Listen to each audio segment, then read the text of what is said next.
আজকের যে এই যে কৃষিকার্য আমরা দেখতে পাচ্ছি, এই কৃষিকার্যের যদি উদ্ভব আমরা পর্যবেক্ষণ করি, তাহলে দেখতে পাবো যে এর পেছনে কিন্তু দায়ী হচ্ছে মহিলারা বা মেয়েরা।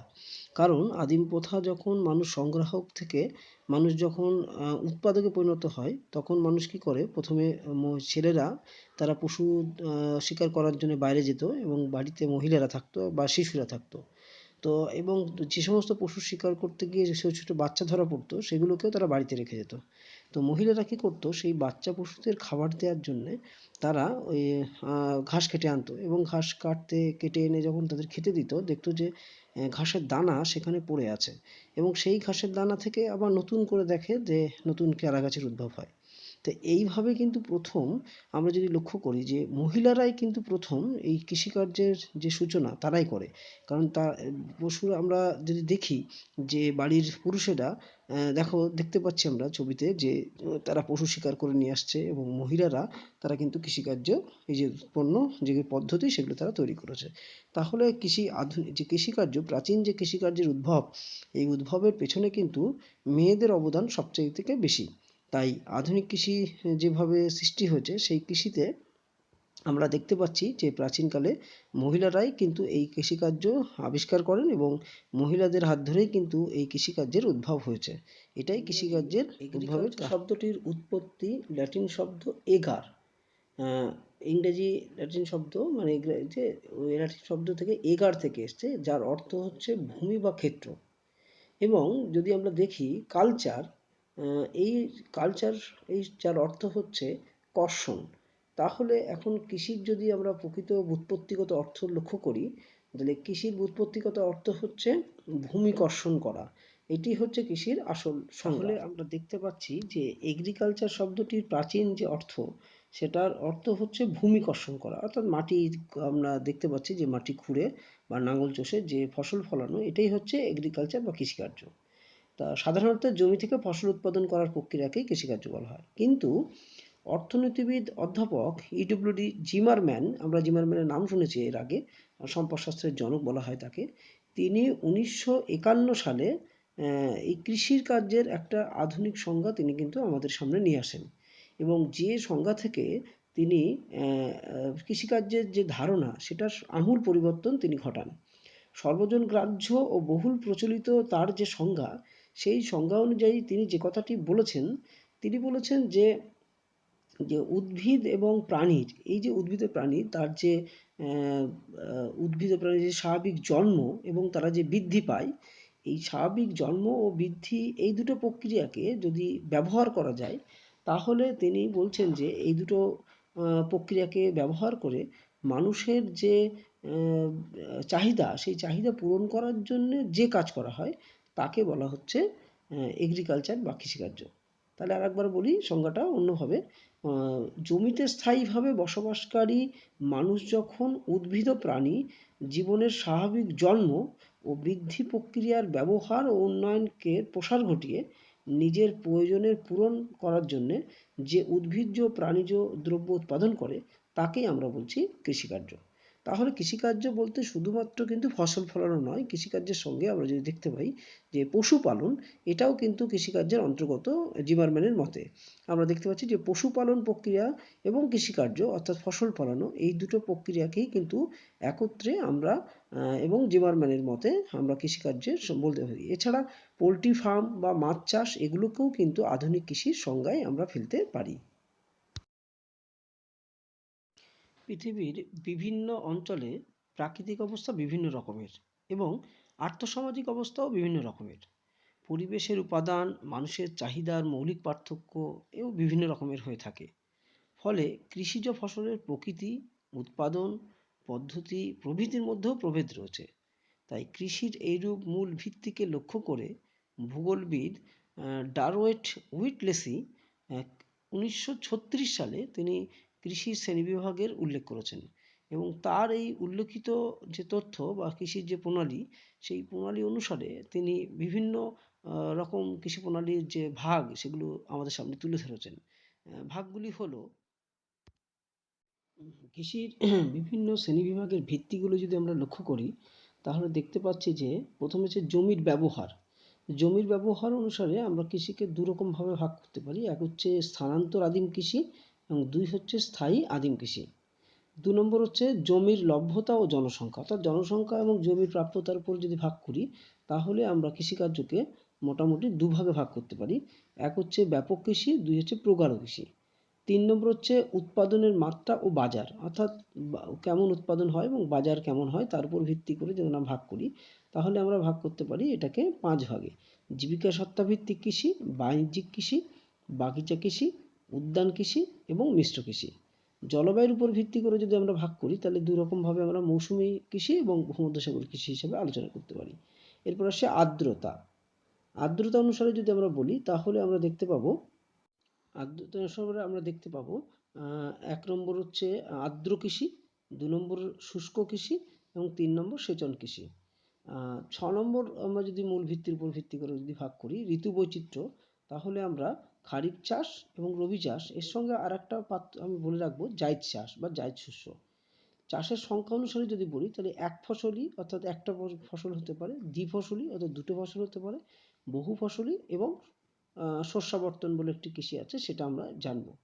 8 নম্বর হচ্ছে সামাজিক কৃষি, সমাজতান্ত্রিক কৃষি এবং ধনতান্ত্রিক কৃষি ও সামন্ততান্ত্রিক কৃষি। এগুলো যদিও আমাদের সিলেবাসে নেই। আর 9 নম্বর হচ্ছে জমির মালিকানা, অর্থাৎ ব্যক্তিগত কৃষি, সমবায় কৃষি, রাষ্ট্রীয় কৃষি এবং যৌথ কৃষি। এই প্রসঙ্গে একটু বলে রাখা ভালো, এখানে তোমাদের যে আলোচনাগুলো করা হচ্ছে এখানে তোমাদের কিন্তু সিলেবাসে এগুলো কিছুই নেই। এর মধ্যে তোমাদের যেগুলো আছে সেটা হচ্ছে আর্দ্র কৃষি, সেচন কৃষি, শুষ্ক কৃষি, মিশ্র কৃষি, প্রগাঢ় কৃষি, ব্যাপক কৃষি। এই কৃষিগুলোই আমরা মূলত আলোচনা করব এবং বাগিচা কৃষি, উদ্যান কৃষি এদের সম্বন্ধে তোমাদের একটু আলোচনা থাকবে। বাকি নিচের দিকের যে আমরা যেগুলো দেখলাম সামাজিক বৈশিষ্ট্য এবং জমির মালিকানা অনুসারে, এগুলো কোনোটাই তোমাদের সিলেবাসে নেই, সিলেবাসের বহির্ভূত।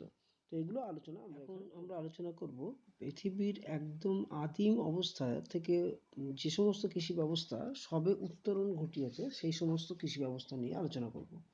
একে আমরা বলছি আদিম জীবিকা সত্তা ভিত্তিক কৃষি। কারণ এই প্রথম আসে জীবিকা সত্তা ভিত্তিক কি? জীবিকা সত্তা ভিত্তিক কৃষি মানে হচ্ছে জীবন ধারণের জন্য। জীবন ধারণ মিন্স কি না, আমরা যদি দেখি যে আমাদের এখানকার যে কৃষক যারা তারা কি করছে, ফসল উৎপন্ন করছে, সেই ফসলটা নিয়ে তারা নিজেদের খাবার জন্য ব্যবহার করছে এবং বাকি কিছু ফসল হয়তো তারা বাজারে বিক্রি করার জন্য নিয়ে যাচ্ছে। তো এখন উদাহরণ দিয়ে বলতে পারি, ধরো একজন কৃষক সে ধান নিয়ে বাজারে গেল, তো ধান বিক্রি করে যে টাকা পেলো সে সেই টাকা দিয়ে অন্য সবজি বা জামা কাপড় বা ওষুধ ইত্যাদি কিনে নিয়ে বাড়ি আসলো। তাহলে এই যে কৃষক, তার দেখো শুধুমাত্র জীবন ধারণের জন্যই কিন্তু কৃষিটা করছে। সে তার উদ্বৃত্ত ফসল তো বেশি একটা থাকেই না এবং যেটুকু থাকে সেটা বিক্রি করেও সে তার নিজের কাজে লাগায়। সেজন্য এই ধরনের কৃষিকে আমরা বলি জীবিকা সত্তা ভিত্তিক। তা আদিম শব্দটা কেন যুক্ত করা হয়েছে না, আদিম শব্দটা যুক্ত করা হয়েছে এই কারণে, তোমরা ছবিতে দেখতে পাচ্ছ যে এখানে মানুষেরাই তারা নিজেরাই লাঙল টানছে, মানুষেরাই তারা এখানে কোদাল চলায়। হ্যাঁ, এদের মূলধন তেমন থাকে না। হ্যাঁ, এরা ছোট ছোট জমিতে এরা চাষ করে। এদের কোনো তোমার সার বা কীটনাশক দেওয়ার মতন ক্ষমতা এদের থাকে না। এরা জলসেচ করতে পারে না।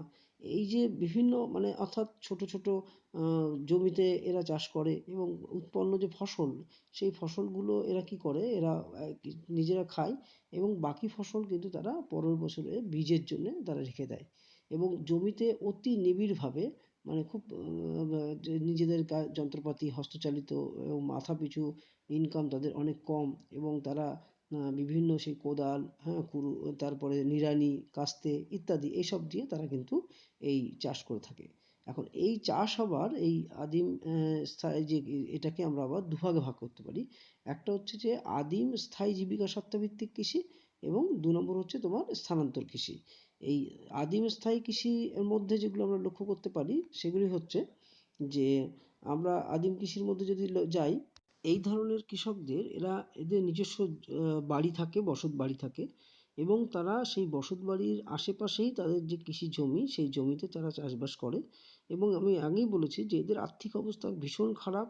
এরা নিজেরা পেশি শক্তি এবং পশু শক্তির সাহায্যে এরা ফসল উৎপাদন করে। এরা মূলত এক ফসলি কৃষি ব্যবস্থা এখানে প্রচলিত হয় এবং এদের মূলধনের পরিমাণ একদম নেই। আহ, এবং এছাড়া এদের যে সার কীটনাশক দ্রব্য দেওয়ার যে ক্ষমতা, সেগুলো মানে নিতান্ত নেই বললেই চলে। এবং এদের মাথাপিছু আয় এতটাই কম যে, এবং এরা মূলত যেটা হয়, এরা কিন্তু গোষ্ঠীবদ্ধভাবে বসবাস করে, এবং যেখানে বসবাস করে সেখানে তারা এই চাষবাস একত্রে করে, একসঙ্গে সবাই মিলে করে, এবং যে ফসল উৎপন্ন হয় সেই ফসলগুলো কিন্তু নিজেদের মধ্যে তারা ভাগ করে খায়। এবং আমি বলেছি একটু আগেই যে যেটুকু ফসল তাদের অতিরিক্ত থাকে, সেই ফসলটুকু তারা পরের বছরের জন্যে তারা বীজ হিসাবে তারা কিন্তু রেখে দেয়।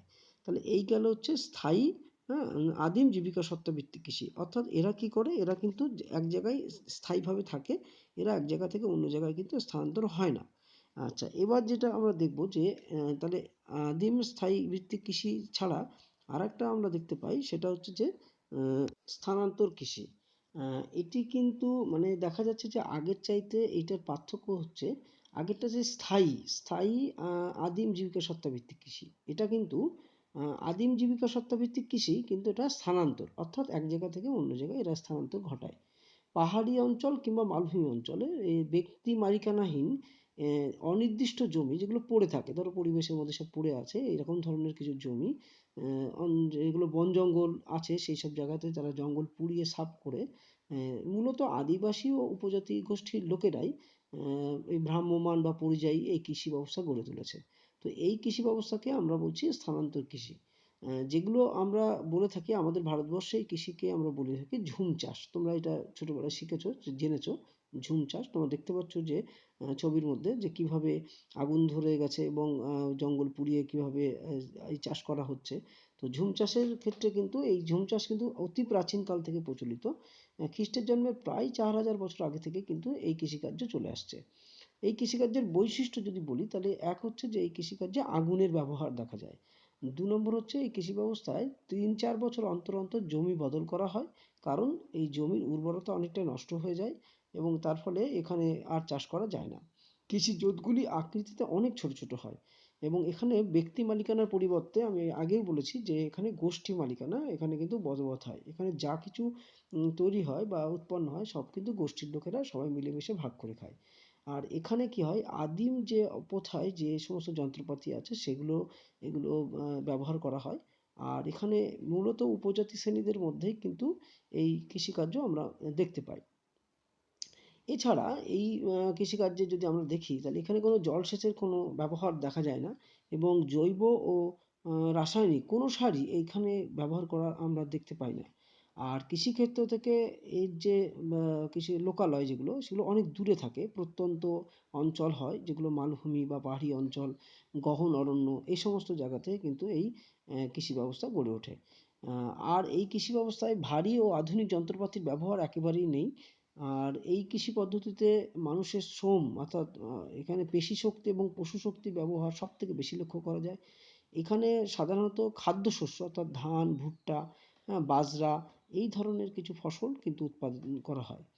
আর এই কৃষি ব্যবস্থা থেকে উৎপাদিত যে সমস্ত দ্রব্য, আমি আগেই বলেছি যে সমস্তটাই গোষ্ঠীর জন্যে থাকে, এবং যেটুকু বেঁচে থাকে সেটুকু কিন্তু তারা পরবর্তীকালে খাদ্য হিসাবে, এই বীজ হিসাবে ব্যবহার করে। এই কৃষি বিভিন্ন দেশে বিভিন্ন নামে পরিচিত, যেমন আমাদের ভারতবর্ষের নাম ঝুম, আবার মধ্য আমেরিকাতে এর নাম মিল্পা, ব্রাজিলের নাম রোকা, ভেনেজুয়েলাতে কনুকো, মালয়েশিয়ায় লাডাং, ইন্দোনেশিয়ায় হুম, মায়ানমারে এর নাম টাঙ্গিয়া, ফিলিপাইন্সে এর নাম কেইনজিন, শ্রীলঙ্কায় এর নাম চেনা, বাংলাদেশেও এর নাম কিন্তু ঝুম, আমাদের দেশের মতনই বাংলাদেশে এর নাম ঝুম, থাইল্যান্ডে এর নাম হচ্ছে তামরাই। এরকমভাবে আমরা যদি দেখি, আবার আমাদের ভারতবর্ষের মধ্যেই উড়িষ্যা এবং অন্ধ্রপ্রদেশের যে উপজাতি যারা, তারা এই অবস্থাতে যে চাষগুলো করে তার নাম হচ্ছে পডু। তোমরা দেখতে পাচ্ছ এখানে যে ছবির মধ্যে যে এই ছাই, আগুন, কালো সব হচ্ছে কার্বন পড়ে আছে, তার মধ্যে এক মহিলা তাকে চাষ করছে। তো এইভাবে কিন্তু এই যে কৃষিটা, অর্থাৎ এর নাম হচ্ছে স্থানান্তর কৃষি, কিন্তু আমরা এর কৃষি হিসাবে জানি এটা ঝুম চাষ। তো এই কৃষি ব্যবস্থা কিন্তু বর্তমান দিনে সরকার, বিভিন্ন দেশের সরকার কিন্তু বন্ধ করতে বাধ্য হচ্ছে, কারণ তোমরা জানো যে এতে অরণ্য ধ্বংস হচ্ছে, এবং অরণ্য ধ্বংস হওয়ার কারণে এখানে পরিবেশ দূষণ হচ্ছে এবং বাস্তুতন্ত্র নষ্ট হয়ে যাচ্ছে। সেই কারণে এই সমস্ত উপজাতিদেরকে আমরা এই স্থানান্তর কৃষি বা ঝুম চাষ বা ঝুম ব্যবস্থা কিন্তু আমরা সরকারের থেকে বন্ধ করে দেওয়া হচ্ছে এবং এদেরকে স্থায়ীভাবে যাতে বসবাস করতে পারে, স্থায়ীভাবে এদেরকে একটা জায়গায় রেখে যাতে এরা চাষ করে, সেই ব্যবস্থাও কিন্তু সরকারের পক্ষ থেকে করা হচ্ছে। তাহলে আমরা যদি দেখি যে এই যে স্থানান্তর কৃষি বা ঝুম চাষ, এটা কিন্তু একটি আদিম জীবিকা সত্ত্বাভিত্তিক কৃষি। মানে এই কৃষির মধ্যে কোনো রকম যে উদ্বৃত্ত হওয়া বা বাণিজ্য করা এই ধরনের কোনো রকম কোনো কিছু আমরা লক্ষ্য করতে পারি না। তাহলে এই গেল আমাদের স্থানান্তর কৃষি। আর একটা অর্থাৎ স্থায়ী আদিম, প্রথম বলেছিলাম স্থায়ী আদিম জীবিকা সত্ত্বাভিত্তিক কৃষি, আর এটা পেলাম আমরা স্থানান্তর। যেটা নিয়ে আলোচনা করব সেটা যদি লক্ষ্য করি তাহলে দেখব যে জমির লভ্যতা এবং জনসংখ্যা, অর্থাৎ যে কত জমি আছে এবং কত জনসংখ্যা আছে, এই দুটোর উপর ভিত্তি করে আমরা কৃষিকার্যকে দুভাগে ভাগ করেছি। একটা হচ্ছে ব্যাপক কৃষি, বা এটাকে আমরা নিবিড় কৃষিও বলি। ব্যাপক কৃষি ও নিবিড় কৃষি। আর ব্যাপক কৃষির আর একটা নাম যদি আমরা বলি তাহলে হচ্ছে বাণিজ্যিক কৃষি, আর প্রগাঢ় কৃষির আর একটা নাম হচ্ছে নিবিড় কৃষি। তাহলে প্রগাঢ় কৃষি বা নিবিড় কৃষি, আর অন্যদিকে হচ্ছে ব্যাপক কৃষি বা বাণিজ্যিক কৃষি। এখন এই দুটো কৃষির আমি সহজ দুটো উপায় বলবো যে মনে রাখার উপায়। একটা হচ্ছে যে ভারতবর্ষ, অর্থাৎ আমাদের এখানে যে কৃষিকার্যটা হয় সেটা তোমরা মনে রাখবে। আর একটা হচ্ছে যে কোনো উন্নত দেশ, সেটা ইউক্রেন হোক, রাশিয়া হোক বা আমেরিকা হোক, যে কোনো একটা উন্নত দেশের সম্বন্ধে তোমরা মনে রাখবে। এই দুটো জিনিস যদি মনে রাখতে পারো তাহলে প্রগাঢ় কৃষি এবং বাণিজ্যিক কৃষি বা ব্যাপক কৃষির মধ্যে আমরা পার্থক্য, তাদের বৈশিষ্ট্য সব আলোচনা করতে পারবো। প্রথমে আসি প্রগাঢ় কৃষি, অর্থাৎ আমাদের দেশের যে কৃষিটা এখানে প্রচলিত। তাহলে আমাদের এখানে যে কৃষি আছে সেই কৃষিতে কিন্তু আমরা যদি দেখি তাহলে আমাদের এখানে যে জোত, অর্থাৎ জমির যে জোত হয়, অর্থাৎ জমি যে আল দিয়ে ঘেরা থাকে, সেই আলের পরিমাণ কিন্তু খুব ছোট ছোট হয়। কিন্তু বাইরের দেশের যদি আমরা দেখি, বাইরের যে কৃষি সেই কৃষিতে কিন্তু জমির জোতের পরিমাণ কিন্তু অনেক বড় বড়। আচ্ছা, এরপরে প্রথম যেটা দরকার সেটা হচ্ছে আমাদের এখানকার জনসংখ্যা অনেক বেশি, সেই তুলনায় জমির পরিমাণ কম। অর্থাৎ মাথাপিছু জমির পরিমাণ কিন্তু আমরা যদি দেখি তাহলে প্রগাঢ় কৃষিতে কিন্তু কম। আর বাণিজ্যিক কৃষি বা ব্যাপক কৃষিতে কিন্তু লোক কম কিন্তু জমি অনেক বেশি। তাহলে এটা গেল ওদের বেশি। এরপর আসি জমির উপর চাপ। তাহলে আমি একটু আগে বললাম যে মাথাপিছু জমির পরিমাণ আমাদের দেশে কম, ওদের দেশে বেশি। কিন্তু দেখা যায় আমাদের দেশে কিন্তু হেক্টর প্রতি উৎপাদন বেশি, ওদের ওখানে হেক্টর প্রতি উৎপাদন কিন্তু কম। এরপর আসছি আমরা ফসল উৎপাদনের পরিমাণ। আমাদের এখানে যেহেতু চাহিদা বেশি প্রচুর, তাই এখানে বছরে 2-3 বার ফসল ফলানো হয়, অর্থাৎ আমাদের এখানকার কৃষি হচ্ছে বহু ফসলি। এবং ওদের ওখানে অর্থাৎ ব্যাপক কৃষির মধ্যে যদি দেখি তাহলে ওদের ওখানে কৃষি প্রধানত এক ফসলি, এবং প্রধান ফসল হিসাবে গম প্রধানত উৎপন্ন হয়। আর নিবিড় কৃষিতে প্রধান ফসল হিসাবে ধান উৎপন্ন হয়। এবার আসছি আমরা শ্রম।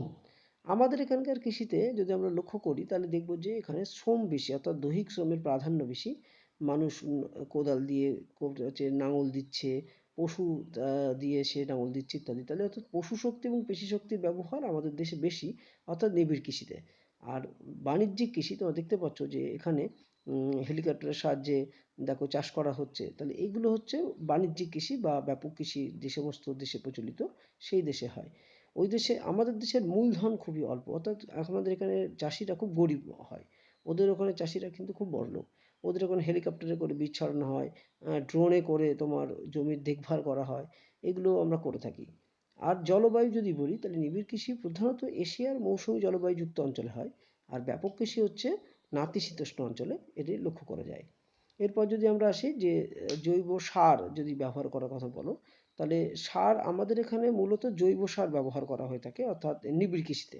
কিন্তু ব্যাপক কৃষিতে যদি আমরা দেখি তাহলে কিন্তু এখানে জৈব সার প্লাস রাসায়নিক সার এটা কিন্তু ব্যবহার করা হয়ে থাকে। যদি বলি উদ্দেশ্য, তাহলে উদ্দেশ্য হচ্ছে যে আমাদের নিবিড় কৃষির প্রধান উদ্দেশ্য হচ্ছে কিন্তু এখানে কিন্তু তোমরা যদি দেখো তাহলে হচ্ছে নিবিড় কৃষির প্রধান উদ্দেশ্য হচ্ছে জীবিকা সত্তা ভিত্তিক, অর্থাৎ জীবন ধারণের জন্য করা হয়।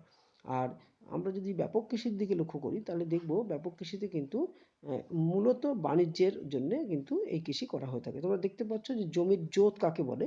এখানে দেখো আমি দেখিয়েছি যে জমিগুলো দেখো এক একটা জমিতে এক এক ধরনের ফসল হচ্ছে, এবং এই এক একটা জমিকে এক একটা জোত বলা হয়।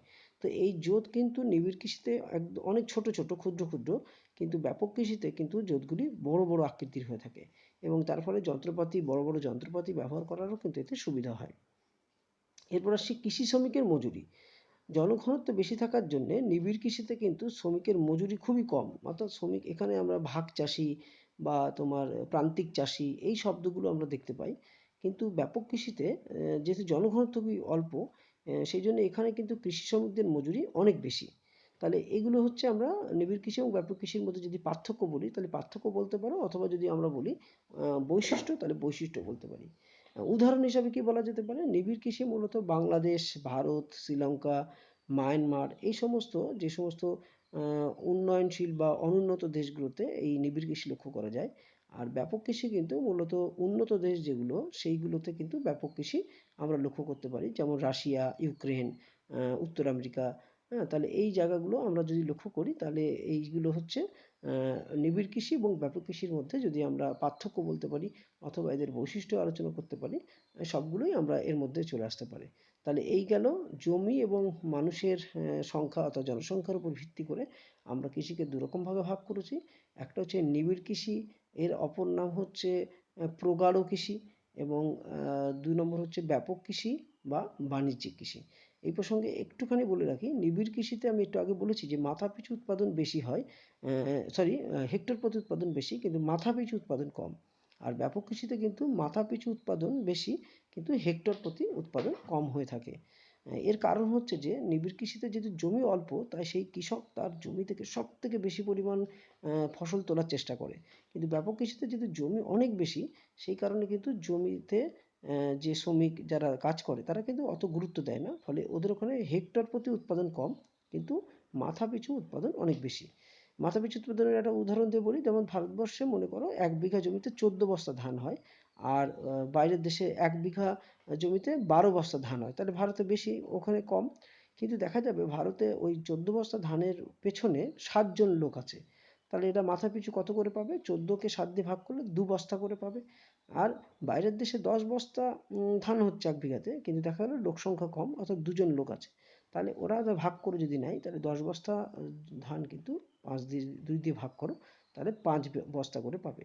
তাহলে দেখো লক্ষ্য করে যে ভারতে উৎপাদন কিন্তু বেশি হচ্ছে কিন্তু মাথাপিছু তার পরিমাণ কম। বিদেশে কিন্তু উৎপাদন কম হচ্ছে কিন্তু মাথাপিছু উৎপাদন অনেক বেশি। তাহলে এই গেল নিবিড় কৃষি এবং ব্যাপক কৃষির মধ্যে আমরা যদি বলি পার্থক্য বা এদের বৈশিষ্ট্য এবং যে কোন কোন দেশে এগুলো অবস্থান করে সেগুলো সব এখানে আলোচনা হলো। এবারে আমরা যে কৃষিতে আসব এটি আমাদের সিলেবাসে ভুক্ত, অর্থাৎ এটা পাঠ্যসূচির অন্তর্গত। আর্দ্র কৃষি। আর্দ্র কৃষি হচ্ছে, আমরা যদি সংজ্ঞা হিসাবে একে বলি, যে নিয়মিত এবং পর্যাপ্ত বৃষ্টিপাতযুক্ত অঞ্চলে জলসেচ ছাড়াই, অর্থাৎ কোনো রকম জলসেচ করতেই হবে না, শুধুমাত্র বৃষ্টির জলের উপর নির্ভর করেই যে কৃষি ব্যবস্থা গড়ে ওঠে তাকে আমরা বলি আর্দ্র কৃষি। এই কৃষিতে জলসেচের সুযোগ ও প্রয়োজন খুবই সীমিত, অর্থাৎ এখানে জলসেচ করতেই হয় না, যদিও করতে হয় মাঝে মাঝে, হয়তো কোনো কারণে হয়তো মৌসুমি বায়ু বা বৃষ্টিপাত যদি আসতে দেরি করে তখন তার জন্য হয়তো একটু করতে হতে পারে। তো এই অবস্থান কি হতে পারে, এগুলো কোন কোন দেশে বা কোন কোন জায়গায় দেখা যেতে পারে, যেমন মূলত আমাদের ভারত, নেপাল, বাংলাদেশ, শ্রীলঙ্কা, মায়ানমার, ইন্দোনেশিয়া এই সমস্ত দেশে এগুলো আমরা লক্ষ্য করতে পারি। একটা কথা বলে রাখি, এই আর্দ্র কৃষি কিন্তু মূলত, যে আমরা যদি এর আগে যেটা আলোচনা করেছি নিবিড় কৃষি বা প্রগাঢ় কৃষি, এই কৃষিটার বৈশিষ্ট্য যদি আমাদের মনে থাকে তাহলে কিন্তু আর্দ্র কৃষির বৈশিষ্ট্য একদম সেম, একই জিনিস। কারণ এগুলো ভারতবর্ষে যেহেতু দেখা যায়, তাই এটি ঋতু নিয়ন্ত্রিত এবং ঋতু বৃষ্টি নির্ভর। 2 নম্বর হচ্ছে এতে মাথাপিছু জমির পরিমাণ খুব অল্প, শ্রমিক এখানে জীবিকা সত্তা ভিত্তিক উপায়ে তারা কাজ করে, এবং এখানে কিন্তু সেই অনুন্নত যন্ত্রপাতি, এখানে প্রযুক্তির কোনো ব্যবহার নেই। এখানেও কিন্তু সেই জীবন ধারণের জন্য মূলত খাদ্যশস্য এখানে ফসল চাষ করা হয়ে থাকে। এখানে জলসেচ প্রযুক্তিগত ব্যবহার বা সার কীটনাশক এগুলো মানে ব্যবহার করা হয় না বললেই চলে। তাহলে এবং এইগুলো হচ্ছে জমিতে যে জোতের আয়তন সেগুলো খুবই ছোট ছোট, এবং এগুলি মূলত যেটা আমরা দেখতে পাই ভৌমজলস্তর ভূপৃষ্ঠে খুব কাছে থাকে, এবং ফলে এখানে সারা বছর মাটি ভিজে থাকে, সেজন্য এখানে বেশি জলসেচ করা লাগে না, শুধুমাত্র বৃষ্টির জলে। আবার এই কৃষি কিন্তু ক্ষতিগ্রস্ত হয়, অর্থাৎ বৃষ্টির জল যদি বেশি হয়, বৃষ্টি যদি যে বছর বেশি হবে সেখানে কিন্তু বন্যা হতে পারে, তো বন্যার ফলে সেখানে কিন্তু এর ক্ষয়ক্ষতি হয়ে যেতে পারে। আবার যদি দেখো যে তোমরা বৃষ্টি আসতে দেরি করছে, মৌসুমি বায়ু দেরি করছে আসতে, তাহলে কিন্তু সেখানে খরা হবে এবং সেখানে কিন্তু ফসল নষ্ট হওয়ার সম্ভাবনা বেশি থাকে। তাহলে সুবিধা যেমন আছে যে এখানে জলসেচ এবং সার ইত্যাদি যন্ত্রপাতি ব্যবহার কম, অতি অল্প খরচে খাদ্যশস্য ও বাণিজ্য শস্য উৎপাদন করা যায়, বছরের পর বছর ধরে একই পরিবেশের মধ্যে আমরা ফসল চাষে কৃষক বিশেষ পারদর্শী হয়ে ওঠে, এগুলো সুবিধা। আর অসুবিধার মধ্যে যেগুলো বললাম, যে অসুবিধার মধ্যে যেমন ধরো খরা বা বন্যায় ফসল নষ্ট হয়ে যেতে পারে, এই শুষ্ক ঋতুতে, অর্থাৎ যদি কোনো ঋতু শুষ্ক থাকে, অর্থাৎ অন্য সময় বর্ষাকাল বাদে অন্য সময় যখন চাষ হয় তখন সেখানে চাষিরা কোনো কাজ পায় না, ফলে চাষিরা বেকার হয়ে পড়ে। এবং আধুনিক কৃষি পদ্ধতির অভাবের জন্য এখানে মোট উৎপাদন কিন্তু খুব কম, অর্থাৎ বেশি একটা লাভ চাষিদের হয় না এবং চাষিরা করতে পারে না। তো আমি যেটা বলছি যে আমরা এর আগে যে নিবিড় কৃষি এবং ব্যাপক কৃষি এই দুটো যে পড়ে এসেছি, ওই দুটো যদি আমাদের জানা থাকে তাহলে কিন্তু আমরা যে কোনো কৃষির কিন্তু বৈশিষ্ট্য এবং তাদের যে সম্বন্ধে আমরা অনায়াসে লিখে দিতে পারবো। তাহলে আর্দ্র কৃষিটা কিন্তু যদি আমরা নিবিড় কৃষির বৈশিষ্ট্যগুলো মাথায় রাখি তাহলে ওইগুলো লিখে দিলেই কিন্তু আর্দ্র কৃষির বৈশিষ্ট্য লেখা হবে এবং তার অবস্থান এবং অনেকটাই কিন্তু মিল হবে। আবারও বলছি, এখানে কিন্তু কোনো জলসেচ করা যায় না বা হবে না, শুধুমাত্র বৃষ্টির জলের উপর নির্ভর করে এখানে কিন্তু চাষবাস করা হয়ে থাকে। তাহলে একেই আমরা বলছি আর্দ্র কৃষি। এর পরের কৃষি হচ্ছে শুষ্ক কৃষি বা ড্রাই হিউমিড ফার্মিং, অর্থাৎ বার্ষিক 75 সেন্টিমিটারের কম বৃষ্টিপাত যুক্ত যেখানে যেখানে বৃষ্টি হয় সেখানে জলসেচের সুবিধাযুক্ত বা সুবিধাহীন শুষ্ক অঞ্চলে সামান্য বৃষ্টি জলের সাহায্যে খরা সহ্যকারী শস্য চাষের যে কৃষি প্রণালী তাকে আমরা শুষ্ক কৃষি বলি। হ্যাঁ, একটু বলে রাখি, এখানে এখানে কিন্তু কোনো জলসেচ করা হয় না, এখানেও জলসেচের সুবিধা নেই। এখানে বৃষ্টিপাতের উপর নির্ভর করে, কিন্তু বৃষ্টিপাতের পরিমাণ 75 সেমি। তাহলে আর্দ্র কৃষির সঙ্গে শুষ্ক কৃষির বেসিক পার্থক্য হচ্ছে আর্দ্র কৃষিতে পর্যাপ্ত বৃষ্টিপাত এবং নিয়মিত বৃষ্টিপাত হয়, আর শুষ্ক কৃষিতে কিন্তু সেই পরিমাণ পর্যাপ্ত বৃষ্টিপাত হয় না, অর্থাৎ 75 সেন্টিমিটারের কম বৃষ্টিপাত হয়। আর শুষ্ক কৃষির সঙ্গে আর্দ্র কৃষির মিল কি, শুষ্ক কৃষিতেও জলসেচ করা হয় না এবং আর্দ্র কৃষিতেও কিন্তু জলসেচ করা হয় না। এইটা কিন্তু মেন এখানকার বৈশিষ্ট্য বলতে পারো, যা কিছু বলো। এরপরে আমরা আরেকটা কৃষি পাবো যেটা সেচন কৃষি। তো সেচন কৃষির সঙ্গে শুষ্ক কৃষির পার্থক্য হচ্ছে এটা, শুষ্ক কৃষিতে কিন্তু কখনোই জলসেচ করার মতন উপযুক্ত অবস্থা নেই, এখানে শুধুমাত্র ওই অল্প বৃষ্টিপাতের উপর নির্ভর করে যেগুলো হয় সেগুলো, যেমন ধরো আমাদের ভারতবর্ষেরই মরু অঞ্চল যেগুলো আছে, মরুপ্রায় অঞ্চল বা বাইরের দেশের ইসরায়েল, সিরিয়া, লেবানন, তুরস্ক, কাজাখস্তান ইত্যাদি, আমাদের ভারতের যেমন দক্ষিণ ও পশ্চিম ভারতের যে বিভিন্ন জায়গা আছে, এই সব জায়গাগুলোতে কিন্তু আমাদের কম, যেখানে 75 সেন্টিমিটারের কম বৃষ্টিপাত হয় সেই জায়গাগুলোতে কিন্তু এই শুষ্ক কৃষি আমরা দেখতে পাই। এর বৈশিষ্ট্য যদি বলি তাহলে শুষ্ক কৃষিতে প্রধানত বৃষ্টিপাতের পরিমাণ খুবই কম, 75 সেন্টিমিটার, এবং অত্যন্ত খরাপ্রবণ অঞ্চল হয়, দিনে উষ্ণতা প্রখর, রাতে তা দ্রুত হ্রাস পায়। এই কৃষিতে জলসেচের সুযোগ প্রায় থাকে না বললেই চলে। মাটি বেলে যুক্ত দোআঁশ মাটি হয় এবং মাটি ফেটে চৌচির, মানে তোমরা দেখতে পাচ্ছ ছবিতে মাটি কিন্তু ফেটে যায়, অর্থাৎ মাটির জল ধারণ ক্ষমতা বা মাটি যেটা সেটা কিন্তু খুবই কম। তবে জলের অপচয় রোধ করার জন্য ছোট ছোট জোতে ভাগ করা হয় এবং জমিগুলোর উপরে জলসেচ যেটুকু বৃষ্টি হয় তার সেটুকু যদি শুকিয়ে না যায় তাই জন্য তার উপরে বালি বা খড় বিছিয়ে দেওয়া হয়। শ্রমিকের জীবন ধারণের মান প্রচণ্ডভাবে অবস্থা খারাপ থাকে, এটাও জীবিকা সত্তা ভিত্তিক কৃষি এবং এটা অনেকটা কিন্তু আদিম জীবিকা সত্তা ভিত্তিক কৃষি হিসেবে তোমরা ধরতে পারো। এবং আদিম জীবিকা সত্ত্বিকের মধ্যে স্থায়ী আদিম জীবিকা সত্তা ভিত্তিক কৃষি যেটা আমরা আলোচনা করছি, আমরা সেটা নিয়ে আলোচনা করতে পারি।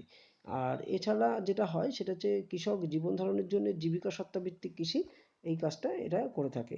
তাহলে এই হচ্ছে, আমরা যদি দেখি যে এই কৃষি পদ্ধতির একটি বৈশিষ্ট্য হচ্ছে মালচিং পদ্ধতি। মালচিং পদ্ধতি কি না, ভেজা মাটি থেকে বাষ্পীভবন দ্বারা জল যাতে তাড়াতাড়ি না বাষ্পীভূত হয় তার জন্য লাঙল দেওয়ার পর জমিতে খড়, পাতা বা ধুলো বা বালির পুরো আস্তরণ ওর উপরে বিছিয়ে দেওয়া হয়। এই পদ্ধতিকে আমরা বলছি মালচিং পদ্ধতি।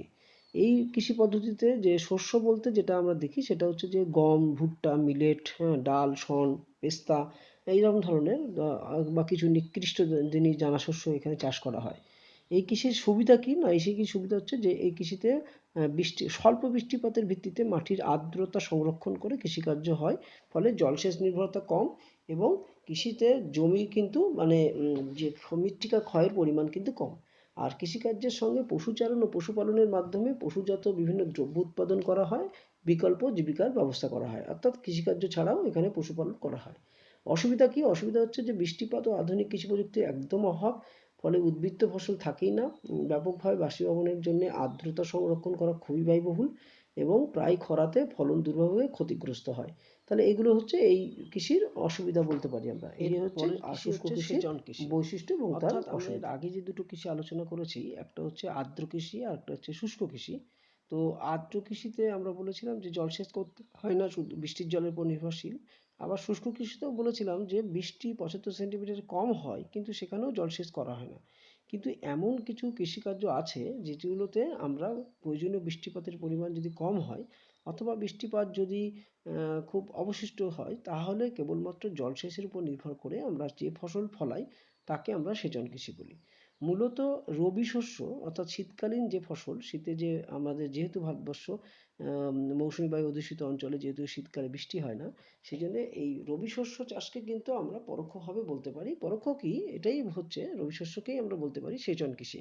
অর্থাৎ এরা পুরোপুরি জলসেচের উপর নির্ভর করে এই কৃষিকার্য করা হয়ে থাকে।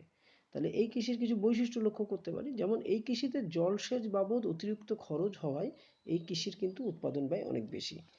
আর এই কৃষিতে যেটা হয় সেটা হচ্ছে যে আরেকটা বৈশিষ্ট্য, যে সেচের মাধ্যমে অধিক পরিমাণে ভৌমজল ব্যবহার করায় ভৌম জলস্তর নিচে নেমে যাওয়ার সম্ভাবনা থাকে এই কৃষিতে।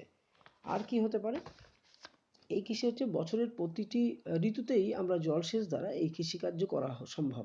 অর্থাৎ সারা বছরই আমরা ফসলের চাষ করতে পারবো এই সেচন কৃষির মাধ্যমে, যেহেতু জলসেচ করে আমরা করতে পারি।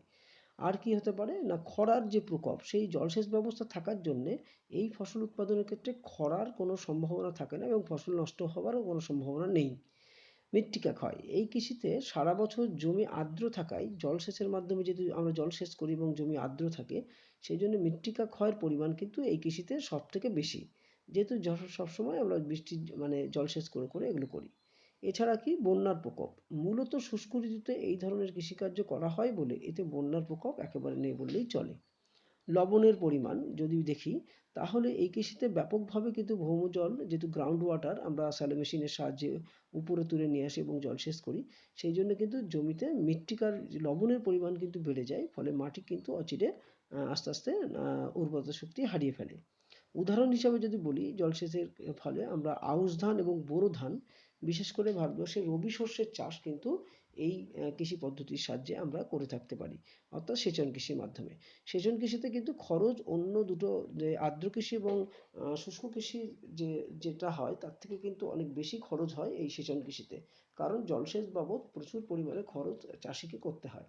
আর যেটা দেখা যায় যে এখানে কিন্তু মূলত খাদ্যশস্য মেনলি চাষ হয়, এখানে ধান, যব, তারপর সর্ষে, তারপর বিভিন্ন ডাল জাতীয় শস্য ইত্যাদি, এগুলো কিন্তু এই সেচন কৃষির বৈশিষ্ট্য। তাহলে আমরা তিনটে আমরা যা কৃষি আমরা পড়লাম পরপর, একটা হচ্ছে আর্দ্র কৃষি, একটা শুষ্ক কৃষি এবং একটা সেচন কৃষি। তো সেচন কৃষি কোন কোন দেশে দেখা যায়, সেচন কৃষি কিন্তু আমাদের ভারতবর্ষ এবং পার্শ্ববর্তী বাংলাদেশ, তারপরে পাকিস্তান, আফগানিস্তান, এই মায়ানমার, এসব দেশগুলোতে হয় শুধুমাত্র শীতকালে জলসেচের মাধ্যমে এই কৃষিকার্য আমরা করে থাকতে পারি। তাহলে এই গেল আমাদের